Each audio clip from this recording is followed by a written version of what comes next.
Media, सच सबसे पहले सबसे तेज।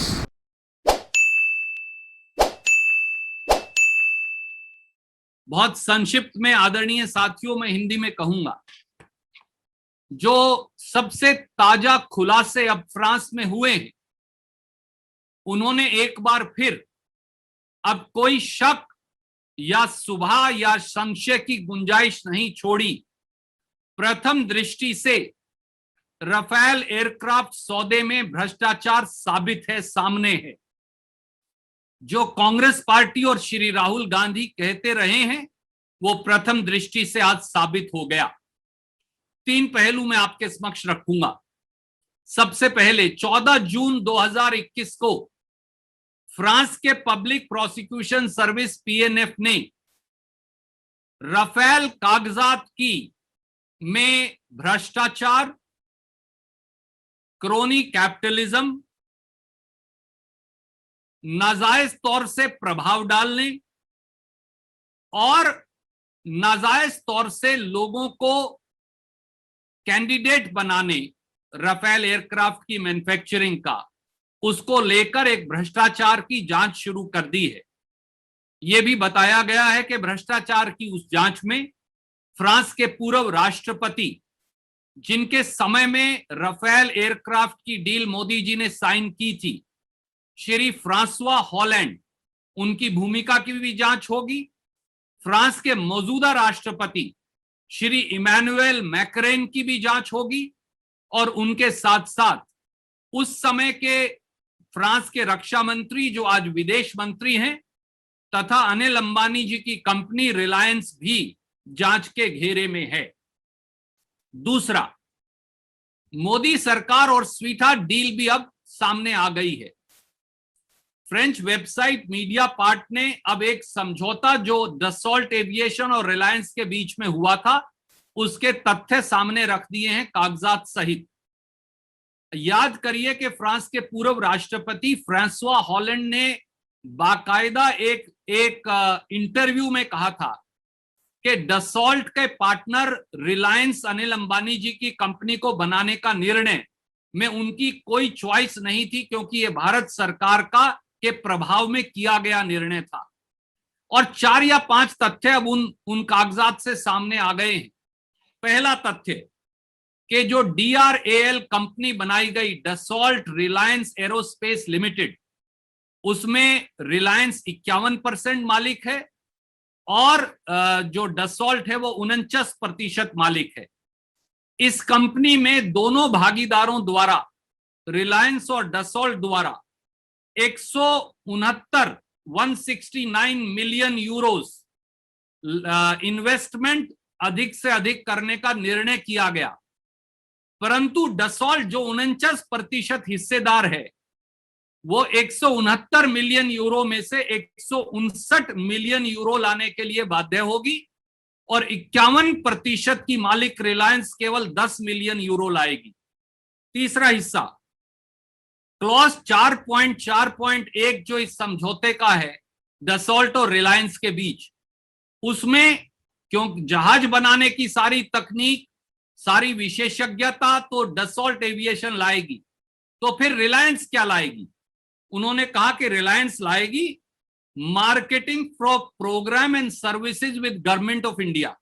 ये कौन सी सर्विसेज है विद गवर्नमेंट ऑफ इंडिया असर के अलावा जो रिलायंस लेकर आ रही थी? चौथा, स्वाभाविक तौर से इस समझौते के बाद भारत सरकार की कंपनी हिंदुस्तान एरोनॉटिक्स लिमिटेड, जो जहाज बनाती आई है, उसको राफेल सौदे से बाहर कर दिया गया। और पांचवी बात बड़ी रुचिकर है, 25 मार्च 2015 को डसॉल्ट के सीईओ एरिक ट्रैपियर बेंगलोर आते हैं और भारतीय वायुसेना के प्रमुख और HAL के प्रमुख की मौजूदगी में डसॉल्ट और HAL के समझौते की पुष्टि करते हैं। पर 24 घंटे में ही 26 मार्च 2015 को डसॉल्ट एविएशन अनिल अंबानी जी की कंपनी रिलायंस इंफ्रा से अपना नया एग्रीमेंट MOU का साइन कर लेती है। ये 15 दिन पहले है, 10 अप्रैल 2015 से, जब मोदी जी यकायक फ्रांस गए और बगैर किसी को बताए $7.8 बिलियन के 36 रफेल एयरक्राफ्ट खरीदने का निर्णय कर दिया। और साथियों, इसके साथ साथ आपको याद होगा कि हमारे डिफेंस प्रोक्योरमेंट प्रोसीजर में मैंडेटरी शर्त है कि किसी रक्षा सौदे में ना कोई बिचौलिया हो सकता, ना भ्रष्टाचार हो सकता, ना कमीशन दिया जा सकता। और जब 36 एयरक्राफ्ट का सौदा हुआ तो हमारे रक्षा मंत्रालय ने कहा कि ये एंटी करप्शन क्लॉज रखना अनिवार्य है, परंतु फ्रेंच सरकार और डसॉल्ट ने कहा कि हम ये एंटी करप्शन क्लॉज नहीं रखेंगे। और सितंबर 2016 में भारत सरकार, मोदी सरकार ने ये मान लिया। अब इन सारे खुलासों के बाद इन भ्रष्टाचार विरोधी क्लॉजेस को हटा देना और ज्यादा पूरे मामले को संदेह के घेरे में ले आता है। इसलिए सवाल बड़ा सीधा है कि अब भ्रष्टाचार की परतें खुल चुकी हैं। प्रथम दृष्टि से रफेल स्कैम सामने है, रफेल में भ्रष्टाचार सामने है, सरकारी खजाने को चूना लगाना सामने है और देश हित का विरोध करना या देशद्रोह सामने है। तो ऐसे में क्या प्रधानमंत्री आदरणीय मोदी जी सामने आकर अब रफेल घोटाले की जेपीसी जांच करवाएंगे? सवाल इतना ही है। कोई प्रश्न आप पूछना चाहे तो स्वागत है। जी धन्यवाद सर। मैं प्रश्न आमंत्रित करता हूं, कृपया करके इंगित करें। रणदीप जी, मैं सवाल पूछना चाहता हूं। रमन न्यूज 24, ये एक बड़ा खुलासा हुआ है जिसको लेकर सरकार की हमेशा भूमिका रही कि पारदर्शी तरीके से इस पूरी घटनाक्रम को सामने नहीं लाना है, और सरकार ने दबाव मीडिया के ऊपर भी बनाया कि मीडिया इसे बहुत ज्यादा पब्लिश ना करे, इसे टीवी पे ना दिखाए। लेकिन इस तथ्य के बाद आपको लगता है भी आपके साथ आएंगे और सरकार पर दबाव बनेगा, और आने वाले संसद के सत्र में भी ये एक बड़ा मुद्दा होगा? आदरणीय मित्र, ये कांग्रेस बनाम भाजपा का मुद्दा है ही नहीं। ये मुद्दा इस देश की राष्ट्रीय सुरक्षा से जुड़ा है। ये मुद्दा खजाने को लूटकर चूना लगाने से जुड़ा है। ये मुद्दा रफेल सौदे में भ्रष्टाचार से जुड़ा है। रफेल जहाज एक अच्छा जहाज है जिसकी खरीद कांग्रेस सरकार कर रही थी बहुत कम रेट पर, उसको कई गुना रेट पर खरीदा गया। और जब कांग्रेस पार्टी और कांग्रेस के पूर्व अध्यक्ष श्री राहुल गांधी जी ने यह मामला बार बार उठाया तो सरकार ने बजाय जवाब देने के उपहास और मजाक उड़ाया।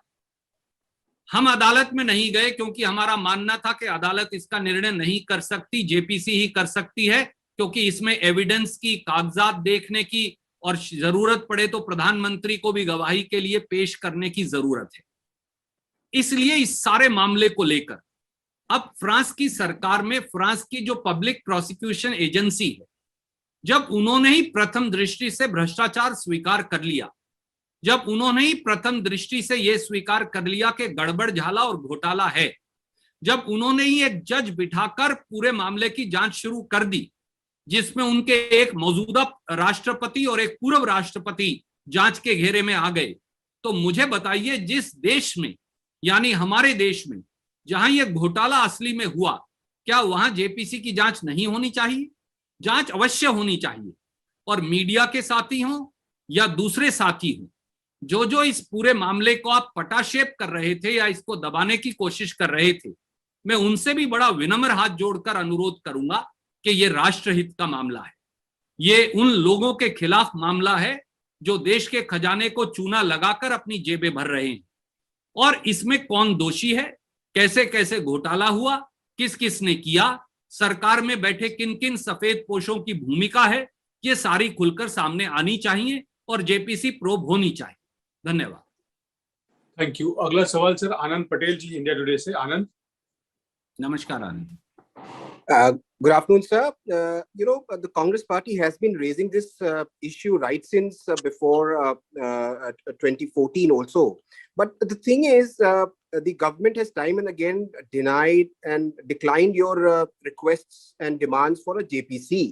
Now, in the light of fresh probe by the French authorities, it's a judicial probe. Would the Congress party approach the Supreme Court yet again in the light of the fresh revelations? I request a response in Hindi and English, sir, both. Thank you. You asked two questions, so let me answer them one by one. Firstly, a probe ordered by the French Public Prosecution Agency, PNF, now into the Rafale papers, the corruption, the influence peddling, the crony capitalism, now vindicates the stance of the Congress party and Shri Rahul Gandhi that Rafale deal is marred by corruption. The aircraft is an excellent aircraft, which was being purchased with transfer of technology by the UPA Congress regime. But this government reduced the number of aircrafts from 126 to 36, undid the transfer of technology which was to come to the PSU HAL, and bought the aircraft at a much higher price. Also, there were sweetheart deals vis-a-vis their crony capitalists. All this now is laid bare, stands uncovered, unmasked. Why should a JPC not now probe this? For a JPC will be able to have witnesses, will be able to have access to all the government files which the Supreme Court or the CVC never could see, will be able to ask probing questions like a civil court, will be able to punish somebody for lying, and will be able to summon the Prime Minister, the Defense Minister, the Defense Ministry officials, and anybody else that it wants to. For a JPC is the only way forward. We have said from day one, that's why Congress party never went to the court. This is not a matter to be deliberated and decided by the court, as the Supreme Court finally conceded. They don't have the jurisdiction or the wherewithal or the capacity under Article 32 to take witnesses, to let witnesses depose before the Supreme Court, or to have access to the entire governmental record. Only a JPC, and a fair and independent JPC, can do it. That's why we have maintained that, and now that the French Public Prosecution Agency has ordered a judicial probe into Rafale scam, all the more reason why a JPC should be held. Hindi में अगर मैं संक्षिप्त में कहूं, आदरणीय मित्र, साफ है कि रफेल के घोटाले की परतें प्रथम दृष्टि से पूरी तरह खुल चुकी हैं। रफेल जहाज 126 जहाज यूपीए कांग्रेस सरकार बहुत कम रेट पर खरीद रही थी विद ट्रांसफर ऑफ टेक्नोलॉजी, और यह जहाज हिंदुस्तान में बनता, पर मोदी जी ने 126 से घटाकर जहाज 36 कर दिए और 7.8 बिलियन यूरोज यानी लगभग 68,000 करोड़ रुपए का देश का सबसे बड़ा रक्षा सौदा साइन कर लिया। ट्रांसफर ऑफ टेक्नोलॉजी भी नहीं ली और HAL को भी निकाल दिया और अपने मित्रों को उसमें रख लिया। इसलिए अब जब फ्रांस की पब्लिक प्रोसिक्यूशन एजेंसी इस पूरे मामले की जांच कर रही है, भ्रष्टाचार की प्रथम दृष्टि से परतें खुल गई हैं, फेवरेटिज्म की और क्रोनी कैपिटलिज्म की प्रथम दृष्टि से परतें खुल गई हैं, तो हमारे यहां JPC क्यों ना हो? क्योंकि आखिर में इस पूरे मामले की जड़ तो हमारे देश के अंदर है और उन लोगों के अंदर है जो सत्ता की बड़े बड़े मठाधीश बने बैठे हैं। प्रधानमंत्री जी को सामने आकर यह जांच ऑर्डर करनी चाहिए। हमने पहले से ही कहा कि सुप्रीम कोर्ट इस मामले की जांच नहीं कर सकता, क्योंकि उन्हें ना तो रक्षा मंत्री को बुलाकर उनकी गवाही लेने का अधिकार है, ना प्रधानमंत्री को, ना ही डिफेंस मिनिस्ट्री के ऑफिशियल्स को, और ना ही सुप्रीम कोर्ट सारे कागजात देख सकती। इसलिए JPC ही एकमात्र उपाय है। धन्यवाद। जी सर, दो सवाल जैनेंद्र पूछना चाहते हैं ABP से, उसका नीरज जी आता हूं आपके पास। जी जैनेंद्र भाई नमस्कार।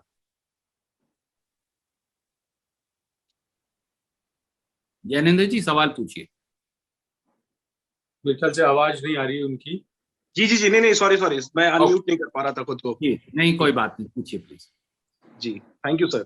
सर मेरे 3 सवाल हैं। पहला सवाल तो ये कि फ्रांस में अभी जांच शुरू ही हुई है, तो क्या ये बेहतर नहीं होता कांग्रेस पार्टी के लिए कि थोड़ा इंतजार कर लेते कि वहां जांच पूरी हो जाती, क्योंकि एक बार और शिकायत की गई थी इसी NGO के द्वारा जिसको कि स्वीकार नहीं किया गया था। एक बार फिर उन्होंने नए दस्तावेजों के साथ शिकायत की है, तो इस बार उनकी शिकायत को स्वीकार किया गया, जांच शुरू की गई है। तो क्या थोड़ा इंतजार करना सही नहीं होता कि पहले वहां जांच हो जाती और उसमें जो खुलासे सामने आते इसके बाद कांग्रेस पार्टी नए सिरे से मांग करती? क्योंकि सुप्रीम कोर्ट इस मामले में सरकार को इस खरीद को क्लीन चिट दे चुकी है तो क्या कांग्रेस को अपने देश के सुप्रीम कोर्ट के दिए हुए फैसले पर भरोसा नहीं है कि विदेश में एक शिकायत हुई, उसकी जांच शुरू हुई, तो आपने फिर से जो पहले आप लोग मांग करते रहे हैं वो मांग आप दोहरा रहे? और एक सवाल और ये है जो रमन सर ने भी पूछा कि क्या आने वाले संसद सत्र में कांग्रेस जेपीसी की मांग करेगी? Thank you sir. आदरणीय मित्र, आपने 3 महत्वपूर्ण सवाल पूछे। नंबर 1, भारत सरकार, प्रधानमंत्री मोदी जी और भारतीय जनता पार्टी के नेता तो लगातार, और कुछ उनके मित्र चैनल भी और मीडिया के कुछ साथी भी, कुछ साथियों ने बड़ा साहस दिखाया और कुछ साथियों ने केवल सरकारी वर्जन दिया। वो ये कहते रहे हैं कि कोई जांच का मतलब ही नहीं क्योंकि कुछ गलत है ही नहीं। अब जिस मुल्क ने हमें जहाज बेचे हैं वहां की पब्लिक प्रोसिक्यूशन एजेंसी ने प्रथम दृष्टि से यह स्वीकार लिया कि हाँ, भ्रष्टाचार है, गड़बड़ झाला है, घोटाला है, और वो अपने खुद के पूर्व प्रधानमंत्री और मौजूदा राष्ट्रपति और पूर्व राष्ट्रपति दोनों की भूमिका, उनकी भी जांच कर रहे हैं। तो ऐसे में जिस घोटाले और गड़बड़ झाले के सारे तार हमारे मुल्क में जुड़े हैं वहां जांच क्यों ना हो। मैं इसके साथ साथ ये भी जोड़ूंगा, कल को वहां भ्रष्टाचार साबित हो गया तो वो फैसला हमारी अदालत पर तो लागू नहीं है। तो इसलिए हमें तो अपनी प्रोब करनी ही पड़ेगी।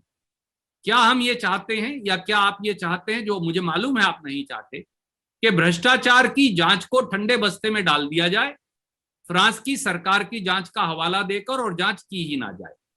जब प्रथम दृष्टि से भ्रष्टाचार के आरोप सामने आ गए हैं, यहां तक कि फ्रांस के पूर्व राष्ट्रपति और मौजूदा राष्ट्रपति की भूमिका भी जांच के घेरे में है, तो ऐसे में जेपीसी की जांच हमारे उन सब सफेद पोशों की या उन अधिकारियों की जिन्होंने देश की अस्मिता को खराब किया, देश में जो हमारा पब्लिक एक्सचेकर है उसको चूना लगाया, और जो भ्रष्टाचार के अंदर संलिप्त है उनकी जांच क्यों ना हो।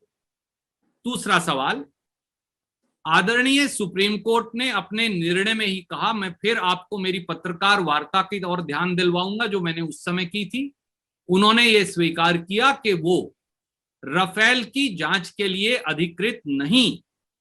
याद करिए, उन्होंने अपने फैसले के अंदर यह भी लिखा, और इसीलिए हमने कभी सुप्रीम कोर्ट में मुकदमा दायर किया ही नहीं। ये तो एक विशेष वकील ने और एक भाजपा के ही नेताओं ने, अरुण शूरी जी, यशवंत सिन्हा जी ने यह मुकदमा दायर किया था, कांग्रेस ने नहीं किया। और हमने उस समय भी कहा था कि सुप्रीम कोर्ट गवाही नहीं ले सकती, सुप्रीम कोर्ट रक्षा मंत्री, प्रधानमंत्री, रक्षा मंत्रालय के अधिकारियों को गवाही के लिए नहीं बुला सकती, सुप्रीम कोर्ट सारे कागजात नहीं देख सकती जो उनको दिखाए भी नहीं गए, और उनकी गैर हाजिरी में, गैर मौजूदगी में इन सारे साक्ष्यों और तथ्यों के सुप्रीम कोर्ट जांच कर ही नहीं सकती। और स्वाभाविक तौर से ये मुद्दा राष्ट्रीय सुरक्षा, राष्ट्रीय अस्मिता से जुड़ा है, तो इसे संसद और संसद के बाहर उठाकर सरकार की जवाबदेही तो मांगी ही जाएगी। धन्यवाद। Thank you. नीरज जी, अपना सवाल पूछिए।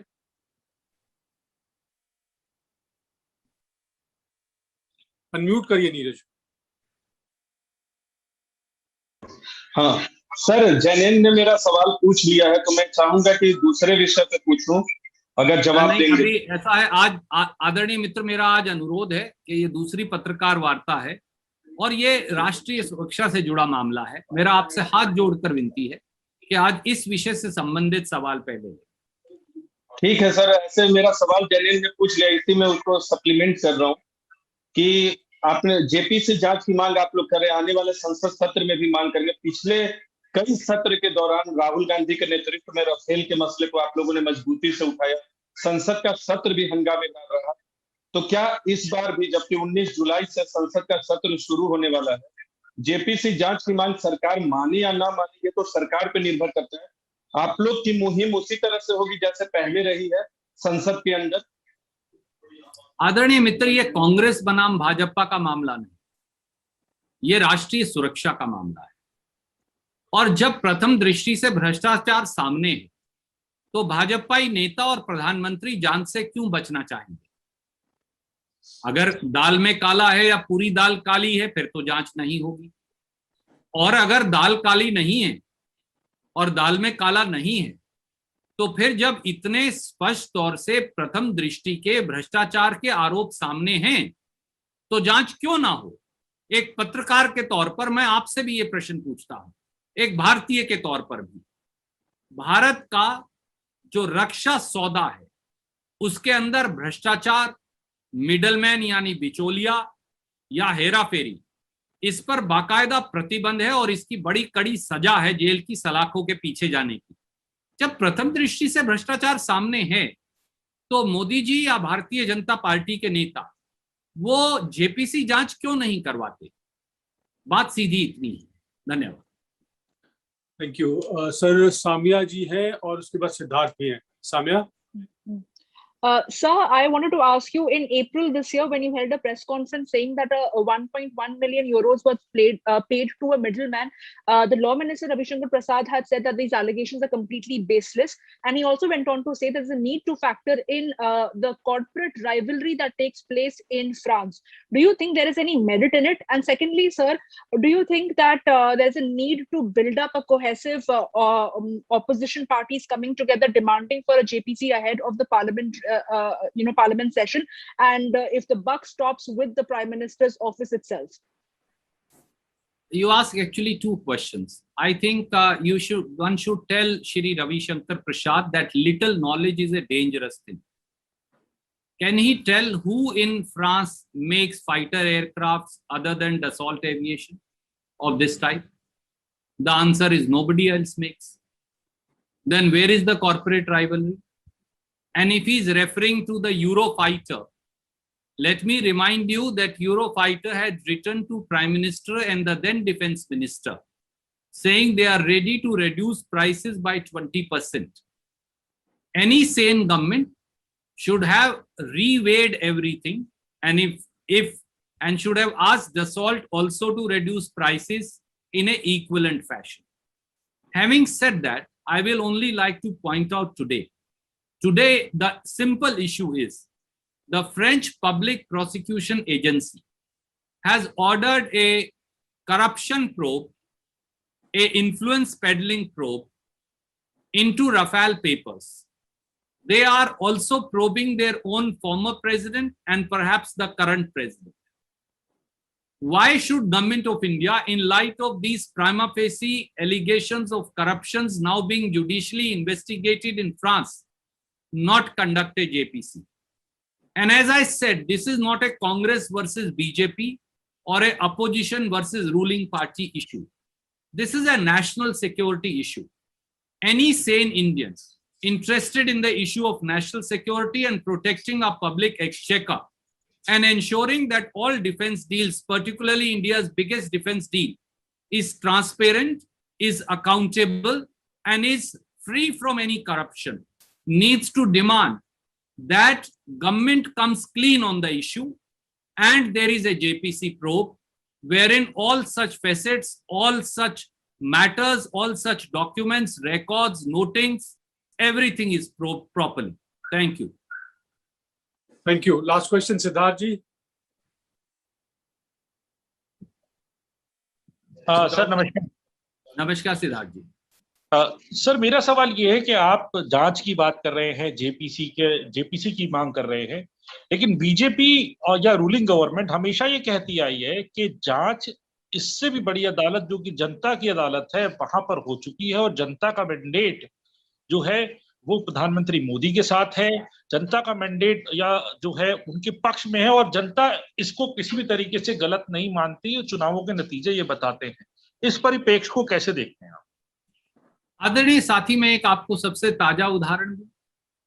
प्रधानमंत्री माननीय नरेंद्र मोदी जी ने स्वयं की और पूरी सरकार की प्रतिष्ठा पश्चिम बंगाल के चुनाव में लगा दी। वो चुनाव वो हार गए, तो क्या प्रधानमंत्री जी को जनता का मैंडेट मानकर इस्तीफा दे देना चाहिए? क्योंकि वहां तो कैंडिडेट वो स्वयं थे।